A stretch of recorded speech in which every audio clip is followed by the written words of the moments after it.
Hello विद्यार्थी मित्रांनो, कसे आहात? मजेतच असाल.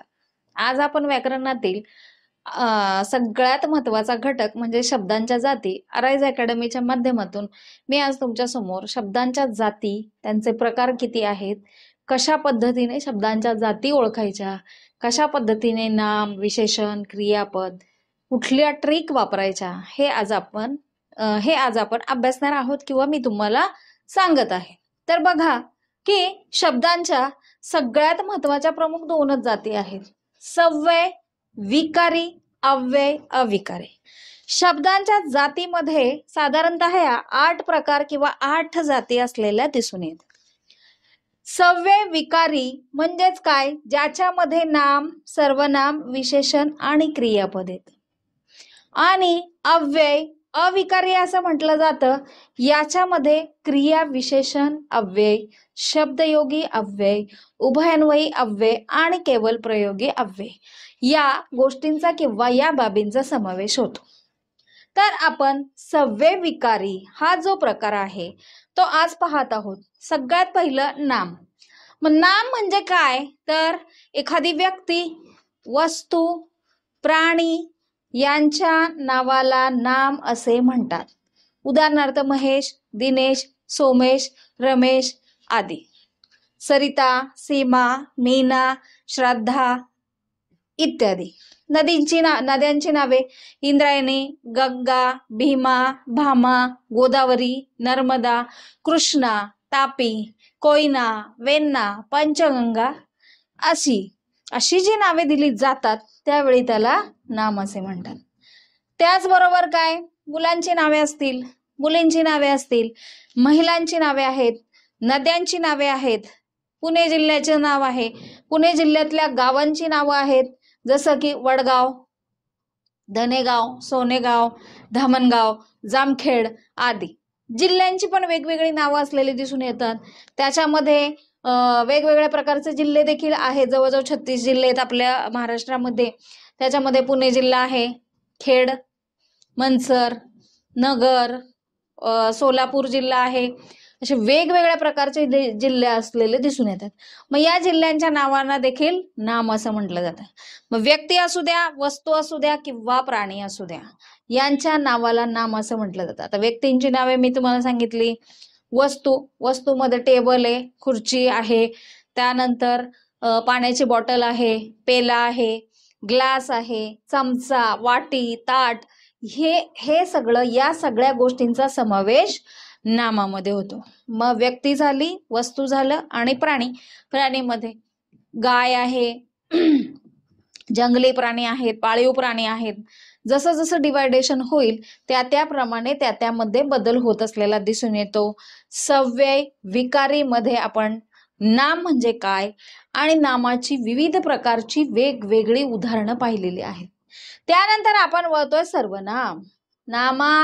ज्यावेळी नाम पूर्ण करायचे आहे किंवा नामाला अर्थ प्राप्त करून द्यायचा आहे त्यावेळी आपण सर्वनामांचा वापर करतो.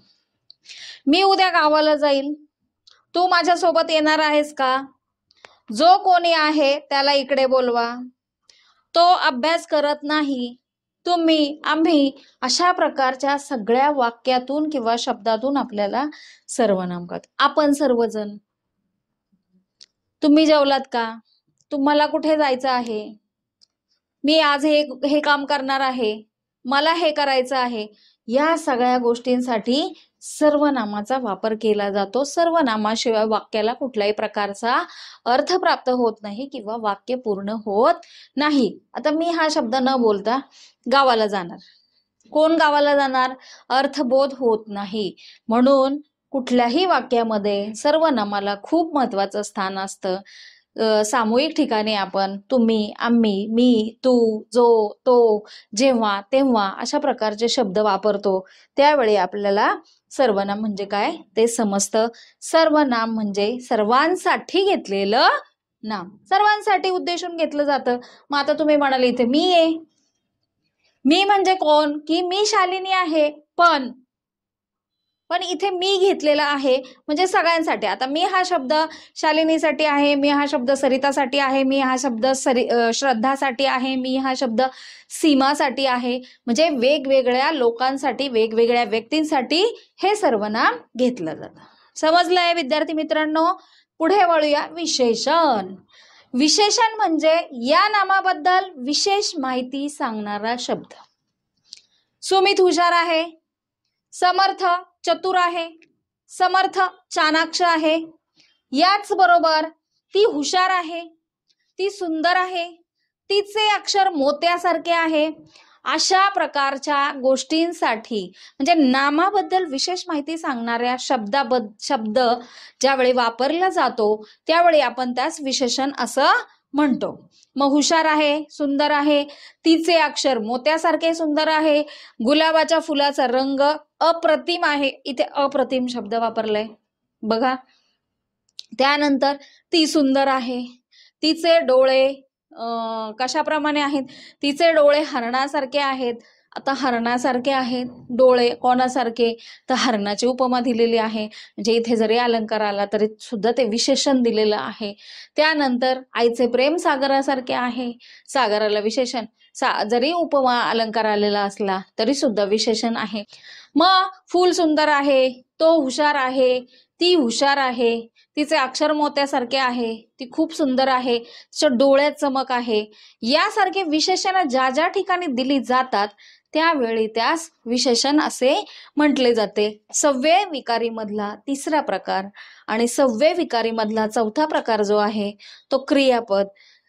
क्रियेविषयी वेगवेगळी पद ज्यावेळी वापरली जातात तेव्हा त्यास क्रियापद असे संबोधले जाते.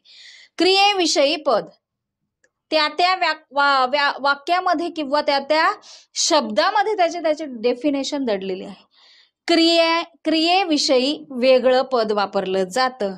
उदाहरणार्थ, तो बसत आहे, तो बसतो, तो जेवतो, तो उठतो, तो नाचतो, तो गातो, तो शाळेत जातो, तो अभ्यास करतो. या सगळ्या ज्या क्रिया आहेत त्याला किंवा त्या सगळ्या क्रियांच्या पदाला क्रियापद असे म्हटले जाते. किंवा करणे, काय करणे? अभ्यास करणे, जेवण करणे, झोप घेणे, त्याचबरोबर व्यायाम करणे, योगा करणे, झुंबा डान्स करणे, नृत्य करणे, हसणे, रडणे, जेवणे, उठणे, बसणे, चालणे, बोलणे, पळणे, धावणे, या सगळ्या क्रिया आहेत. आणि या सगळ्यांमध्ये क्रियेबद्दल एक पद सांगितलेलं किंवा क्रियेबद्दल पदाची माहिती दिलेली आहे. पद म्हणजे काय? शब्द. क्रियेविषयी एखादा शब्द ज्यावेळी दिला जातो किंवा सांगितला जातो त्यावेळी त्यास काय म्हटलं जातं? क्रियापद असं म्हटलं जातं. मी जेवण करत आहे, आहे हा शब्द सुद्धा आहे. यामध्ये करणे हा शब्द सुद्धा येतोय. त्यामध्ये म्हणजेच क्रियापदाबद्दल ज्यावेळी क्रियेविषयी वेगळं पद वापरलं जातं किंवा क्रियेविषयी जेव्हा पद वापरलं जातं तेव्हा त्यास क्रियापद असं म्हटलं जातं. तर शब्दांच्या जातीमध्ये सव्यय विकारी यामध्ये आपण नाम म्हणजेच काय? व्यक्ती, वस्तू, प्राणी यांच्या नामाबद्दल माहिती सांगणारा जो शब्द आहे त्याला आपण नाम असं म्हटलं जातं. सर्वनाम म्हणजेच नामाबद्दल माहिती देखील सांगितली जाते आणि नाम जेव्हा वापरलं जातं त्यावेळी वाक्य पूर्ण करण्यासाठी काही शब्दांचा वापर केला जातो किंवा सर्वांसाठी जे नाम वापरलं जातं तेव्हा आपण त्या सर्वनाम असे म्हणतो. विशेषण म्हणजेच नामाबद्दल विशेष माहिती सांगणारा शब्द आहे. ती सुंदर आहे, ती अप्रतिम आहे, ती गोड आहे, तिचा गळा गोड आहे, ती सुंदर गाते, ती सुंदर नाचते, ती उत्तम डान्सर आहे. अशा प्रकारची वाक्य येतात. एखाद्या व्यक्तीबद्दल किंवा एखाद्या नामाबद्दल विशेष माहिती ज्यावेळी सांगितली जाते त्यावेळी त्यास विशेषण असं म्हटलं जातं. क्रियापद म्हणजे क्रियेविषयी जे पद आहे किंवा क्रियेविषयी जे काही शब्द वापरले जातात त्याला क्रियापद असं म्हटलं जातं. बसतो, जेवतो, उठतो, करतो, नाचतो, गातो, हसतो, खेळतो, रडतो, पळतो यासारख्या शब्दांमधून क्रिया लक्षात येतात, म्हणून यास क्रियापद असे म्हणतात. विद्यार्थी मित्रांनो, शब्दांच्या जातीमधील हा जो पहिला प्रकार आहे तो निश्चितच तुम्हाला समजला असेल. आता आपण वळतोय दुसऱ्या प्रकाराकडे. मग अव्यय अविकारीमध्ये वेगवेगळ्या प्रकारचे अव्यय आहेत आणि वेगवेगळ्या प्रकारचं त्यांचं कार्य आहे. क्रिया विशेषण अव्यय.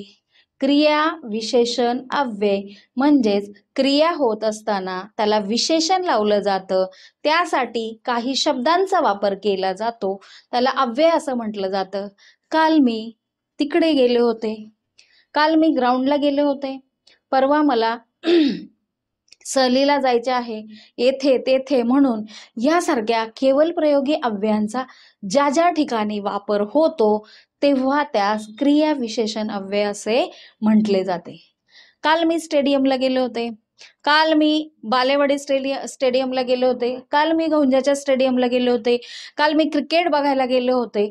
बघा, काल मी पावभाजी खाल्ली होती, काल मी पिझ्झा खाल्ला होता, काल आम्ही एका ऐतिहासिक स्थळाला भेट द्यायला गेलो होतो, काल मी पर्यटन स्थळाला भेट दिली आहे. म्हणजेच इथे क्रियेबद्दल विशेष माहिती, माझी क्रिया कुठली आहे, विशेष माहिती सांगितलेली आहे आणि एका विशिष्ट शब्दाने ते वाक्य तयार झालेलं आहे. क्रियेबद्दल विशेष माहिती सांगून अव्ययाचा वापर केला आहे, म्हणून त्याला आपण क्रिया विशेषण अव्यय असं म्हणतो. काल, परवा, तेथे म्हणून. त्याचबरोबर दुसऱ्या प्रकाराकडे आपण वळतो, शब्दयोगी अव्यय. शब्दांनुसार जे अव्यय वापरली जातात वाक्यामध्ये त्यावेळी आपण त्या शब्दयोगी अव्यय असं म्हणतो. मग बघा, साठी, आतून, पेक्षा, मुळे. त्यांच्यामुळे माझे नुकसान झाले, त्याच्यापेक्षा मी माझा अभ्यास करेल, बाहेर जाण्यापेक्षा मी माझा वेळ अभ्यासासाठी घालवेल, याच्यातून मला काहीही फायदा होणार नाही, त्यासाठी मी सांगत होतो की आपण लवकर घरी जाऊ, अचानक ट्रॅफिकची परिस्थिती निर्माण होईल, अचानक पाऊस आला, त्यासाठी मी सांगत होतो की लवकर घरी चला. यासारख्या वाक्यातून शब्दयोगी अव्यय कसे निर्माण होतात किंवा शब्दयोगी अव्ययांचा आपण कसा वापर करतो, त्याच्यामुळे, ह्याच्यामुळे, ज्याच्यामुळे, त्याच्यामुळे, पेक्षा, त्यापेक्षा, ह्यापेक्षा, त्यापेक्षा हेच बरं, त्यापेक्षा तेच बरं, हे नको, ते नको, आतून, त्याच्यातून. मग आपण वळतोय उभयान्वयी अव्ययांकडे. दोन वाक्य ज्या वेळी एका विशिष्ट, काही विशिष्ट शब्दांनी जोडण्याचा प्रयत्न केला जातो त्यावेळी त्याला उभयान्वयी अव्यय असे म्हटले जाते. व, आणि, पण, परंतु यासारख्या शब्दांचा अभ्यास केला जातो. सीमा व मी दोघी मिळून पर्यटन स्थळाला भेट देणार आहोत. अजित व सुमित दोघी मिळून अभ्यास करणार आहेत. अजित व सीमा दोघी मिळून पाणीपुरी खाणार आहेत. श्रद्धा आणि अभय किंवा श्रद्धा व अभय दोघे मिळून काहीतरी करणार आहेत, म्हणजेच क्रिकेट वगैरे खेळणार आहेत. आणि ती आणि मी, आम्ही आणि ते, त्या आणि दुसऱ्या वहिनी, त्या आणि ताई, आई आणि मी, बाबा आणि मी एका ठिकाणाहून दुसऱ्या ठिकाणी जाणार आहे. बाबा आणि मी ऍडमिशनसाठी जाणार आहे. बाबा आणि मी पाणीपुरी खाणार आहोत. बाबा आणि मी पावभाजी खाणार आहोत. बाबा आणि मी गावाला जाणार आहोत. बाबा आणि मी मार्केटला जाणार आहोत. बाबा आणि मी शॉपिंगला जाणार आहोत. बघा, शाळा सुटली पण सुजित घरी आला नाही. पाऊस पडला पण पिकं फारशी चांगली आली नाहीत. त्याचबरोबर अभ्यास खूप केला पण म्हणावे तसे मार्क मिळाले नाहीत. त्याचबरोबर परंतु ह्या शब्द उभयान्वयी अव्ययाचा वापर करत असताना बघा दोन वाक्य कशी जोडली जातात. मी खूप अभ्यास केला परंतु चांगले मार्क्स नाही मिळाले. आम्ही गावाला गेलो परंतु मनाला हवे तसे काम झाले नाही. आईने खूप छान स्वयंपाक केला परंतु पाहुणे चालले नाहीत.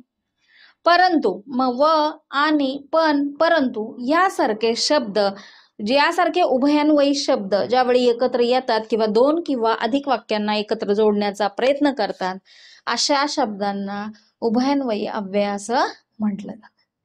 केवल प्रयोगी अव्यय, शाबास, अरे रे, अबब, मनातील भावना, संवेदना, हर्ष, आनंद या सगळ्या गोष्टी ज्या शब्दातून प्रतीत होतात, अभिप्रेत होतात, बाहेर येतात, त्यावेळी त्यास केवल प्रयोगी अव्यय असं म्हटलं जातं.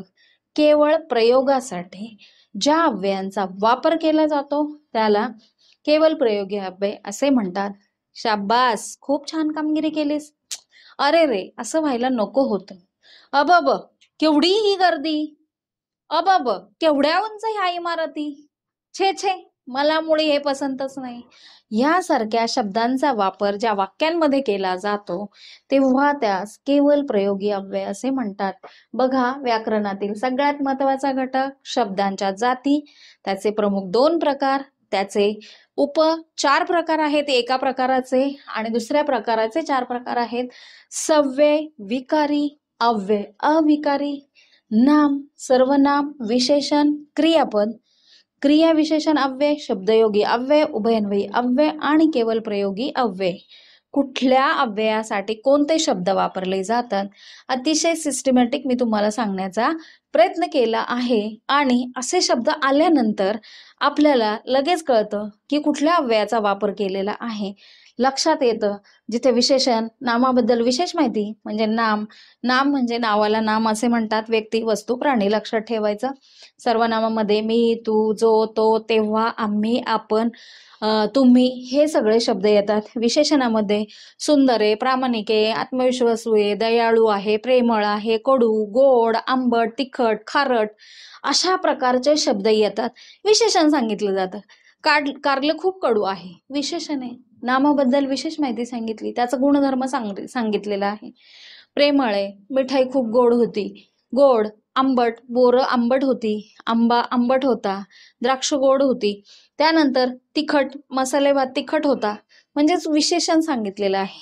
मग कडू, गोड, आंबट, खारट, तुरट, तिखट, हुशार, सुंदर, प्रामाणिक, आत्मविश्वासू, प्रेमळ, दयाळू, मायाळू, कनवाळू यासारख्या शब्दातून विशेष माहिती सांगितली जाते. क्रियापदामध्ये जेवणे, उठणे, बसणे, करणे, चालणे, बोलणे, पळणे ह्या सगळ्या ज्या क्रिया आहेत त्या क्रियापदामध्ये येतात. यानंतर क्रिया विशेषण अव्ययामध्ये काल, परवा, तेथे, शब्दयोगी अव्ययामध्ये साठी, आतून, पेक्षा, मुळे असे शब्द येतात. उभयन्वयी अव्ययामध्ये व, आणि, पण, परंतु या शब्दांच्या माध्यमातून 2 किंवा त्यापेक्षा अधिक वाक्ये सांगितली जातात. आणि केवल प्रयोगी अव्ययामध्ये शाबास, अरे रे, अबब, छे छे यासारखे शब्द सांगितले जातात. यातून आपल्याला शब्दांच्या जाती किती आहेत, त्याचे प्रमुख 2 प्रकार, सव्यय विकारी, अव्यय अविकारी, नाम, सर्वनाम, विशेषण, क्रियापद आणि क्रिया विशेषण अव्यय, शब्दयोगी अव्यय, उभयन्वयी अव्यय, केवल प्रयोगी अव्यय. तर विद्यार्थी मित्रांनो, निश्चितच तुम्हाला शब्दांच्या जाती समजल्या असतील. माझा व्हिडिओ तुम्हाला आवडला असेल तर नक्कीच लाईक आणि सबस्क्राईब करा. धन्यवाद.